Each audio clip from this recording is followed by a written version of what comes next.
I am no longer his daughter. I stared at the name tag on the reception desk, feeling the blood in my veins turn to ice. Lucy. The family disappointment. The bold, tiny letters cut straight into my heart. I blinked once, then again, hoping I had read it wrong. But no. The words remained, indifferent, as if someone was merely labeling a cocktail rather than trampling on a person's dignity. Laughter erupted from the bar. I didn't have to look to know whose voice it was. Karen, the woman who always found a way to belittle me under the guise of a harmless joke. I lifted my gaze and met her smug, satisfied smirk as she sipped her wine. My heart pounded, not from fear, but from anger. I clenched my fingers around the name tag, feeling the cold plastic press against my skin. What could I do? Throw it on the floor? Tear it apart? Grab a glass of wine and toss it in her face? No. I knew this game too well. Karen always knew how to provoke me. If I reacted, I'd be the hot-headed, selfish daughter. The disappointment, just as she had labeled me. I took a deep breath and placed the name tag back on the desk, as if it meant nothing to me. But inside, I knew. I hadn't just put down a name tag. I had let go of the final drop of patience I had left. My father's birthday party was held in the luxurious mansion Karen never missed a chance to brag about. A grand chandelier sparkled overhead, and the dinner table was set with extravagant dishes, meals he never let me touch as a child. The guests were his closest friends, or rather, people who matched his status. Wealthy, powerful. I stepped inside, feeling like an intruder. No one truly noticed me. The handshakes, the laughter, the toasts, they all passed by without a space for me. I glanced around, searching for a familiar face. Where was my father? Then, I saw him, standing in the center of the crowd like a king greeting his subjects. He was beaming as Olivia, Karen's daughter, boasted about her new job. Beside her, Hunter, Karen's son, nodded in agreement with a proud smirk. They were the perfect children my father had always wanted. And me? I was just an afterthought. My father lifted his gaze, his eyes landing on me for less than a second. A fleeting moment, but long enough for me to understand everything. The distance, the indifference, and worst of all, the disappointment. He hadn't wanted me to come. He didn't even bother to hide it. I let out a quiet, bitter chuckle. What had I expected? A hug? A warm, "My dear daughter, I'm so glad you're here"? Don't be naive, Lucy. I made my way to the drink table, picking up a glass of champagne from a passing waiter. My hand trembled slightly, but I wouldn't let anyone see it. I wouldn't let anyone see me as weak. What the hell are you doing here, Lucy? I asked myself. I took a sip, feeling the cold liquid slide down my throat, but it did nothing to ease the tightness in my chest. Then, footsteps approached from behind. Lucy, long time no see. Karen's voice, syrupy sweet, laced with poison. I turned, meeting her artificial smile. Karen, I gave her a small smile. It really has been a while. She tilted her head slightly, her eyes scanning me with a calculating look. I'm surprised to see you here, I thought. She trailed off before shrugging. You were busy with, what was it again? Freelancing? I knew exactly what she meant. I didn't work for a prestigious corporation. I didn't have a shiny title. I didn't live up to this family's standards. I smirked. But before I could respond, she let out a soft chuckle, patting my shoulder lightly. But anyway, I suppose it's nice that you're here. Then, lowering her voice just enough for only me to hear, she added, especially since someone prepared a little gift for you. A gift. I frowned, then followed her gaze toward the reception desk. And then it clicked. The gift was that damn name tag. Rage surged through me like a storm. But instead of letting it consume me, I felt something else. A strange, chilling calm. I am not that 14-year-old girl anymore. I am no longer the weak girl who had to endure their cruel jokes. I set my glass down on the table and took a deep breath. If they wanted to play with me, I would show them that I was no longer the Lucy they could mock. I stood in the middle of the party, the laughter and chatter around me nothing more than a cheap background track. Memories crashed over me like a storm, dragging me back to a time when I was still a naive child who believed my father's love was unconditional. Back then, I was his whole world. I remember the way he used to hold my hand tightly when crossing the street, the afternoons he taught me how to throw a baseball in the backyard, and the nights I curled up in his arms during thunderstorms. I used to think that love would never change. Then Karen came along. My father remarried when I was 10, and everything changed so fast that I didn't even realize I was being pushed to the sidelines of his life. At first I tried to adapt. I smiled when my father introduced me to Karen as the sweetest little girl you'll ever meet, though his tone made it sound like I was just a child who needed to fit in rather than a real part of the family. Karen, with her perfectly styled blonde hair and syrupy sweet smile, hugged me tightly the first time we met and said, "We're going to be such a happy family, Lucy. We're going to love each other like real family." But we never truly existed as one. Karen only loved her 2 children, Olivia and Hunter. I was just an obstacle. Within a year of their marriage, my father was no longer my father. At first, the changes were subtle. He started missing my parent-teacher conferences, but never forgot to attend Olivia's dance recitals. He was too busy to take me to the park as promised, but he always made time for Hunter's baseball games. I still remember a Friday afternoon when I was 11. I stood outside school for nearly an hour, waiting for him to pick me up, but he never came. I walked home, tears streaming down my face, only to find him in the living room, laughing with Karen and her kids. "Did you forget about me?" I asked, my voice shaking from running and crying. He just sighed, not even looking me in the eye. "Lucy, I was busy. You're old enough to understand, aren't you?" Understand? So Olivier and Hunter didn't have to understand?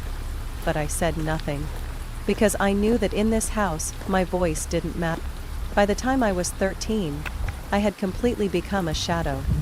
Olivia and Hunter were treated like a princess and a prince, and me? I was the one who did everything. "Lucy, watch Olivia for me." Lucia washed the dishes. I cooked dinner. "Looky, you're older now, stop asking for so much." Older. That was their excuse for every injustice. I was older, so I had to give in. I was older, so I had to understand. I was older, so I no longer needed my father's attention. I remember once, Olivia spilled milk all over the table. Karen turned to me and said, "Clean it up, Lucy." "But I didn't do it," I protested. Karen simply shrugged. "But you're the older sister." Olivia and Hunter could make a mess, scream, do whatever they wanted and face no consequences. And me? I had to stay silent and accept it. Everything reached its breaking point when I turned 18. Before my mother passed away, she had set aside a college fund for me. Every penny was saved with the hope that I could become independent and leave this house behind. But when I needed that money, it was gone. I still remember the shock of opening my bank account and seeing the balance at 0. My throat went dry as I turned to my father and asked him what had happened. And he said it calmly, as if he were talking about the weather. "I used it to help Hunter get into college." My heart shattered. "That was my money," I whispered, my voice trembling with anger. "Hunter needed it more." He shrugged. "You can still apply for scholarships, right?" At that moment, I laughed. A bitter, hollow laugh. I didn't need to ask Karen. I already knew she was the one who had pushed him to do it. In her eyes, I wasn't worth a future. I hated him from that moment on. That night, I packed my bags and left that house forever. I took care of myself, working any job I could to survive. I didn't need his money, his fake love, or this so-called family. But now, standing in the middle of this extravagant party, with that family disappointment name tag sitting on the table, I realized something. I wasn't the one who should be disappointed. They were. I tightened my grip on my glass and smiled. If they thought I would stay silent and endure like before, they were wrong. I didn't just leave that house with a suitcase. I carried every scar they had carved into me over the years. The day I stepped onto that bus out of town, I swore I would never need them again. And I kept that promise. I threw myself into my studies, working 3 jobs at once to pay for tuition.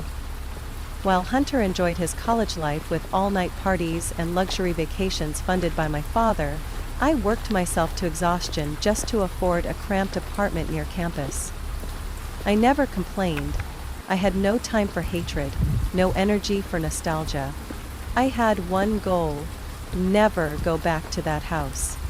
And I succeeded. 4 years later, I graduated with honors. No one from my family attended my graduation. No texts, no calls, nothing. But I never expected them to. I stood among hundreds of graduates, watching as parents hugged their children, took photos, and celebrated their achievements. And me? I stood there, proud of myself, in silence. Even after leaving them behind, I was never truly free. Every now and then, I would receive invitations to my father's parties. Not because he cared, but because he wanted to maintain the image of a good father. I never wanted to go, but the pressure from relatives, the ones who always told me, "Don't let the past affect the family," forced me to show up a few times. And each time, my father found a way to belittle me. I remember a Christmas a few years ago. I reluctantly accepted the invitation and returned to the house I once called home. I had hoped that, after all these years, maybe my father had changed. But the moment I walked in, I knew everything was the same. Hunter, dressed in an expensive suit, bragged about the job my father had pulled strings to get him. Olivia sat on the couch, a diamond ring glinting on her hand, boasting about her latest European vacation. And my father, upon seeing me, simply smirked and said, "Still doing that freelance work?" Up. He didn't wait for me to answer. "Times must be tough. I could ask around and find you a real job." A real job. Those words hit me like a punch to the chest. As if everything I had built meant nothing. I wanted to tell him that I had started my own company, that I was more successful than ever, that I didn't need his help. But I knew it wouldn't matter to him. To my father, if I wasn't following the path he had set, I would always be a disappointment. I placed my glass down, met his eyes, and said, "You don't need to worry about me. I'm doing just fine." But he only smirked, as if I were just deluding myself. "If you're really doing well, then why are you here alone?" I left the party right after that. After that night, I refused every invitation from my family. I blocked Karen's number, ignored Olivia's messages, and disregarded the passive-aggressive comments from relatives. I didn't need them. But sometimes, whether I wanted to or not, I still had to face my father. The last time was at Olivia's wedding. I didn't want to go, but some part of me thought I should, if only to prove that I had moved on from them. When I stepped into the reception hall, my father looked at me in surprise. Not because he was happy to see me, but because I didn't look like the failure he had always assumed I would be. "Lucy," he blinked. I wore an elegant red dress, my hair in a sleek updo, my makeup subtle yet sharp. I was no longer the weak girl he once knew. "Hello, Dad," I smiled, but there was no warmth in it. He studied me for a moment, before clearing his throat. "Have you found a stable job yet?" I almost laughed. Even now he couldn't acknowledge that I had succeeded. I didn't need to find one. I built my own. "Oh?" He nodded, but there was skepticism in his eyes. "That's fine, I suppose. But if you ever want a real career, I can help you." I looked at him, and for the first time in my life, I didn't feel anger. I just felt pity. He would never admit that I had done well without him, because if he did, he would have to face the truth. That he had been wrong. I placed a hand on his shoulder and gave him a small smile. "No need, Dad, but you can be proud of me. Or not. It makes no difference to me." Then I turned and walked away, leaving him standing there, stunned. I was no longer that 18-year-old girl, desperate for his approval. I didn't need it anymore. Now, standing at his birthday party, staring at the family disappointment name tag on the table, all I felt was amusement. Did they think this would hurt me? They had no idea that I had let go of this family a long time ago. I lifted my glass, taking a slow sip of wine. If they thought I would stay silent, they were wrong. I let my gaze sweep across the room, where everyone was dressed to impress, laughing and mingling as if they were part of some perfectly orchestrated performance. But I wasn't part of the show. No one welcomed me. No one truly cared that I was here. Their glances flickered toward me for only a moment, before quickly moving on, as if I were a smudge on their flawless masterpiece. That was fine. I was used to it. My father stood in the corner of the room, a glass of wine in hand, engaged in conversation with a group of powerful-looking businessmen. When his eyes landed on me, I saw a brief flicker of surprise. But it lasted only a second. Then his expression returned to its usual indifference, as if my presence here meant nothing at all. I almost laughed. How foolish I had been to ever expect more from him. I slowly made my way toward the bar, where Hunter and Olivia were chatting with a group of relatives. I had no intention of joining them, but Olivia's sharp voice cut through the air, making me pause. Dad was so generous to pay for my wedding, but honestly, I think that's only natural. She twirled the sparkling diamond ring on her finger, her voice dripping with smugness. Of course. Hunter nodded. Dad always prioritizes the kids with potential. The kids with potential? I pressed my lips together, taking another sip of wine to swallow the anger rising in my throat. So what did that make me in their eyes? But I didn't have time to be angry, because at that moment, I realized the most important thing of the night. A small table was set near the entrance, where name tags were neatly arranged. No one seemed to pay much attention to them. Except me. I stepped closer, my eyes scanning the names. Uncle Mark. Cousin Rachel. Neighbor Tom. And then I saw it. My heart stopped for a second. Right in front of me was a tag with my name on it, but underneath, printed in small yet unmistakable letters, were two words that made my blood boil. The disappointment. I picked it up, my fingers tightening around the edges until my nails nearly dug into my palm. What a pathetic joke. I didn't need to ask who did this. I already knew. At that moment, laughter rang out from the bar, a voice so familiar that I didn't even need to turn around to know who it was. Karen. She was laughing, a glass of wine in her hand, her eyes gleaming with amusement as she watched me. I took a deep breath and slowly placed the name tag back on the table. I wasn't going to let them win. I didn't snap it in half. I didn't throw it to the floor. I placed it back neatly, aligning it with the others as if nothing had happened. I didn't need to yell. I didn't need to cry. I didn't need to react the way they wanted me to. Because I knew exactly what Karen wanted. She wanted me to explode, to lose control, to cause a scene so she could paint me as petty, overly sensitive. But I wouldn't give her that satisfaction. I turned, lifted my glass to my lips, and took a slow sip. As if that name tag meant absolutely nothing to me. And when my eyes met Karen's, I smiled. A calm, unbothered smile. Not angry, not wounded, just contemptuous. That smile made her frown. Not long after, my father approached. He didn't ask about the name tag. He didn't show a hint of anger at the fact that I had just been humiliated in his own party. Instead, he merely glanced at me, took a sip of his drink, and said in that infuriatingly indifferent tone, "I didn't think you'd come." I tilted my head, shrugged. Neither did I. A brief silence. "Are you still doing that job?" His voice was low, as if he was trying to sound polite, but couldn't quite hide the disdain. "Which job?" I raised an eyebrow. "The company you're running."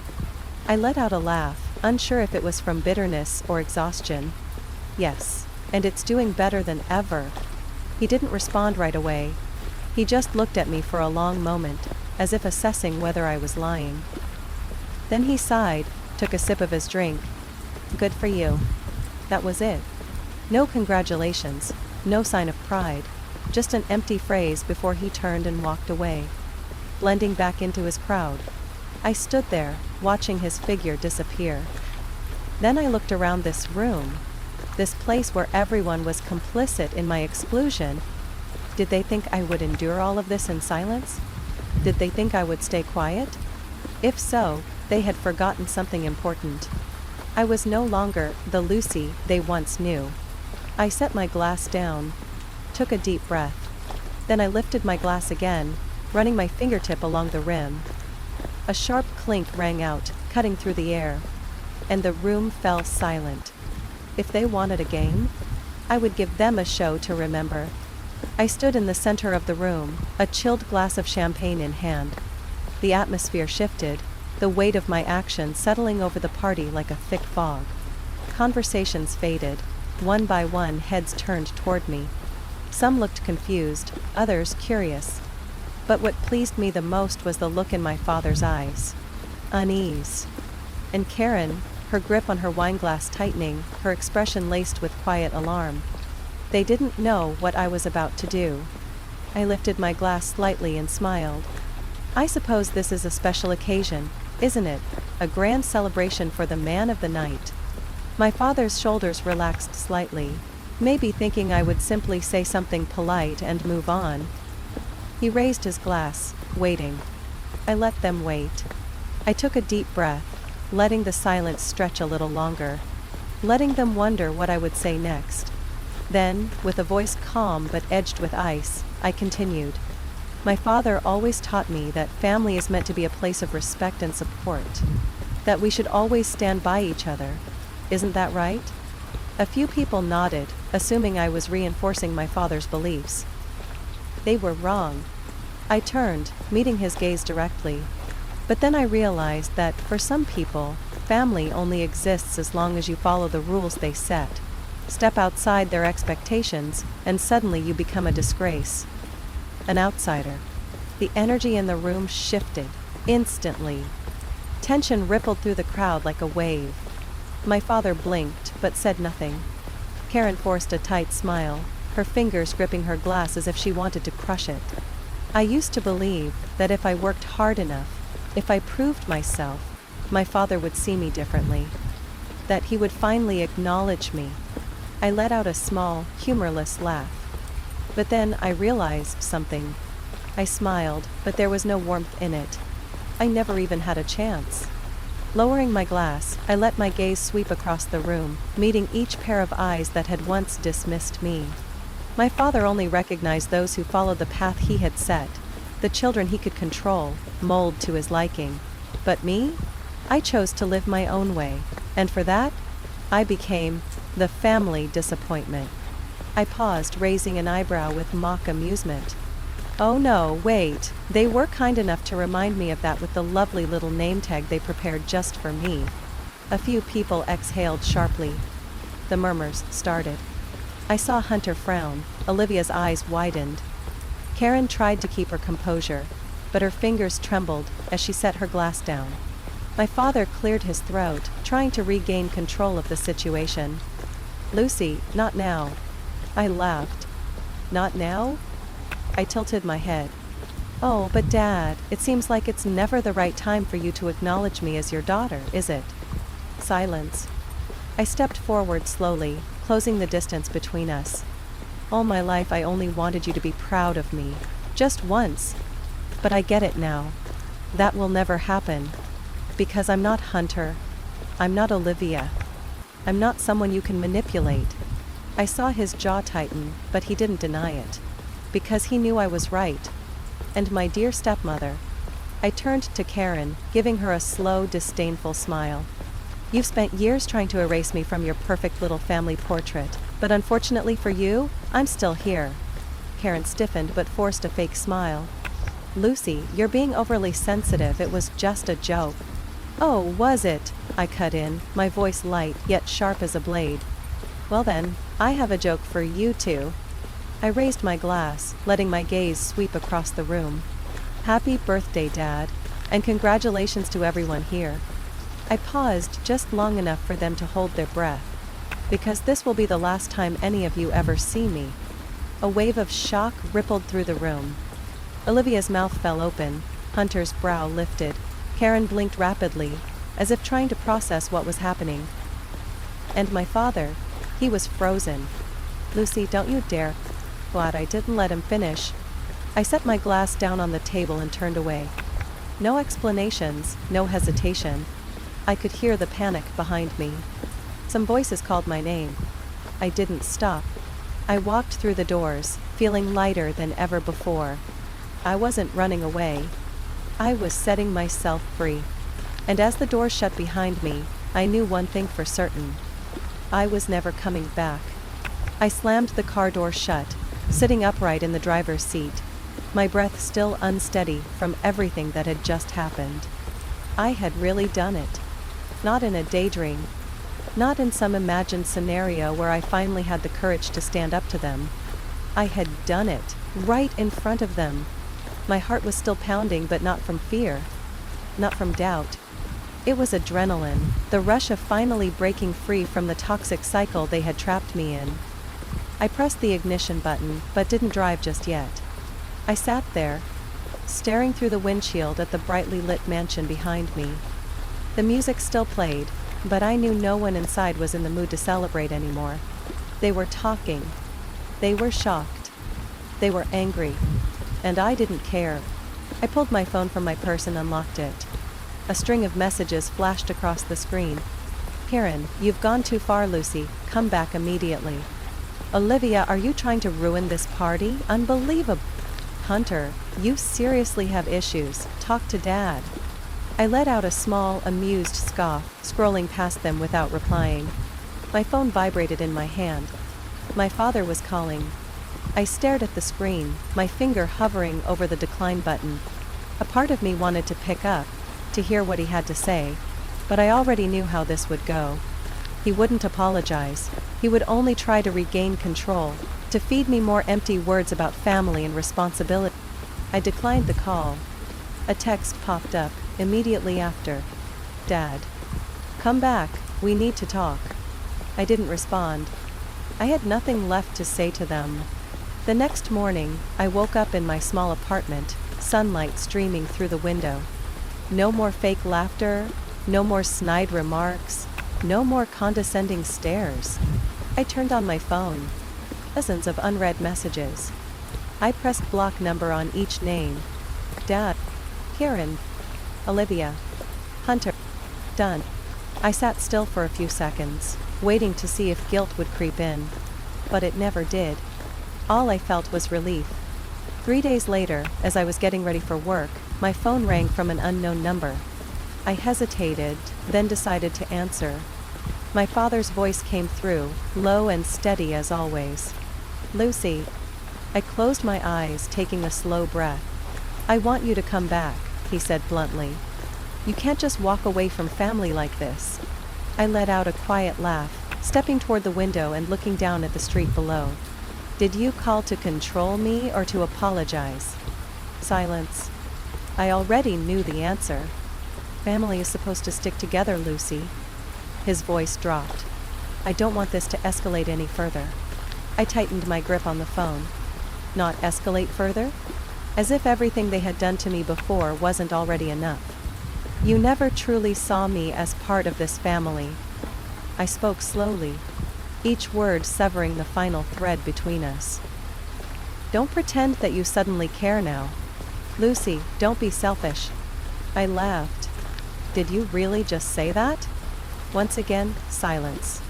I pulled the phone away, glanced at the screen, and slowly pressed the button to end the call. No goodbyes. In the weeks that followed, I heard nothing from them. Everything was eerily quiet. No more guilt-tripping messages, no more veiled threats, no more heavy feeling whenever my phone buzzed. But there were moments when I wondered if I had gone too far.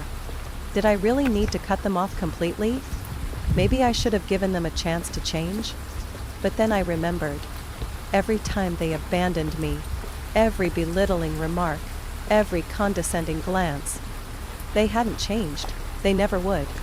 And I realized I had done the right thing. What does freedom taste like? It tastes like peace. Lucy's story is not just about cutting ties with a toxic family. It's about reclaiming her worth. Sometimes true freedom doesn't come from being accepted, but from having the courage to walk away from those who no longer belong in your world. Society binds us to the word family, but blood doesn't always mean love. You are not obligated to maintain relationships that bring you pain. True happiness comes when you choose a life where you no longer need to prove yourself to anyone except yourself. What do you think about Lucy's decision? Did she go too far, or was this something she should have done long ago? Share your thoughts in the comments. And don't forget to follow the channel for more powerful stories about family, betrayal, and the journey to self-discovery.